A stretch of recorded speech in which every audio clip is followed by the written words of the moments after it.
185 জন আহত হয়েছে এই বৈষম্য বিরোধী আন্দোলনে এই সুনামগঞ্জ জেলা থেকে।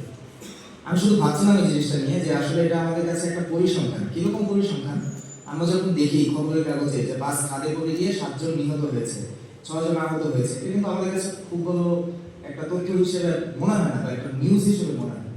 কিন্তু দেখেন, যেই 3 জন মারা গেছে, যেই 185 জন আহত হয়েছে, তারা কিন্তু আপনার আমার মতো রক্ত মানুষের মানুষ, তাই না? সুতরাং তাদের পরিবারবর্গের উপর দিয়ে যে কি যাচ্ছে, এটা আমি আসলে এখান থেকে কল্পনা করতে পারবো না, এজন্য আমি দুঃখিত।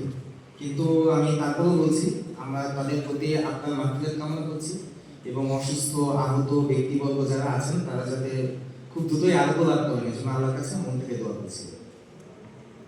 আসলে বাংলাদেশ সেনাবাহিনীর মূল কাজ বা মূল উদ্দেশ্য বা মূল মিশন কিন্তু বহিঃশত্রুর আক্রমণ থেকে দেশকে রক্ষা করা। সত্যি বলতে আপনাদের এই যে ইউনিটি সিভিল পাওয়ারের আওতায় অথবা আপনি বলতে পারেন যে বেসামরিক প্রশাসনকে সহায়তা নিমিত্তে আইন শৃঙ্খলা বাহিনীকে সাহায্য যে করা হচ্ছে, এই ব্যাপারে আমাদের ওইরকম আসলে অভিজ্ঞতা বা ওইরকম যোগ্যতা সত্যি বলতে নাই। তারপর আমরা দেখেছি যে আপনারা জনগণ এবং পুলিশ প্রশাসন এবং অবশ্যই বেসামরিক প্রশাসন অনেক আমাদেরকে হেল্প করছেন এবং সর্বোপরি জনগণের পক্ষ থেকে প্রচুর হেল্প পাচ্ছে এবং প্রচুর তথ্য পাচ্ছে। আমি সত্যি আন্তরিকভাবে আপনাদের প্রতি কৃতজ্ঞ যে আমাদের এই অযোগ্যতা বা দুর্বলতাকে আপনারা মোটামুটি উপেক্ষা করে আমাদের সাথে আছেন এবং আমি সত্যি আন্তরিকভাবে আপনাদের প্রতি কৃতজ্ঞ। এই সুনামগঞ্জ জেলায় গত 20 জুলাই 2024 তারিখ হতে আমরা ডিপ্লয়েড আছি, মোতায়েনরত হয়েছে এবং 5ই আগস্টের পরে আপনারা জানেন এবং 5ই আগস্টের আগে দেশের পরিস্থিতি খুব একটা টালমাটাল অবস্থা, তাই না? খুব একটা ভালো কন্ডিশন কিন্তু না। তারপরেও আপনারা যেহেতু সকল পর্যায় থেকে আমাদেরকে হেল্প করছেন, এটা সত্যি প্রশংসার দাবি রাখে। এরপর আমি বলবো, বাংলাদেশ সেনাবাহিনী আজীবনই আপনাদের সাথে রয়েছে।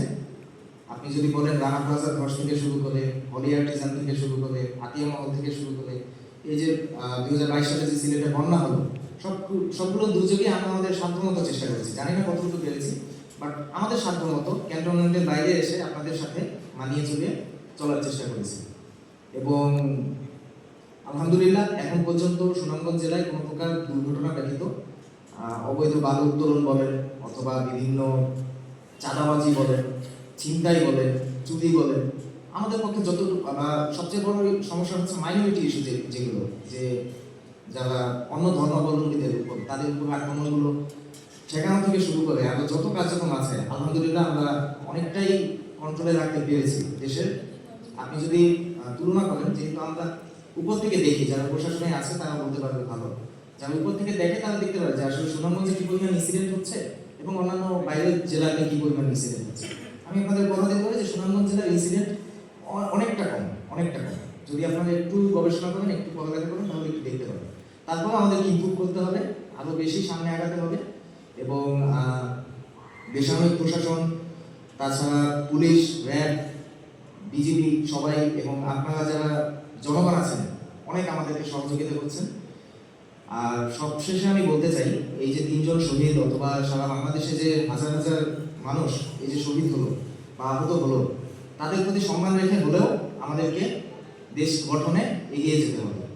দেশ গঠনে এগিয়ে যাওয়ার জন্য কিছু বিষয় আমাদেরকে একটু মাথায় রাখতে হবে। প্রথমত আমাদেরকে কিছুটা ধৈর্য ধরতে হবে, কারণ এত বড় একটা ঝামেলার পরিস্থিতি থেকে আমরা এসেছি। গত 15 বছর বলেন বা তারও আগে বলেন, হঠাৎ করে কিন্তু দেশ পরিবর্তন হবে না, একটু সময় দিতে হবে এবং ধৈর্য ধরতে হবে।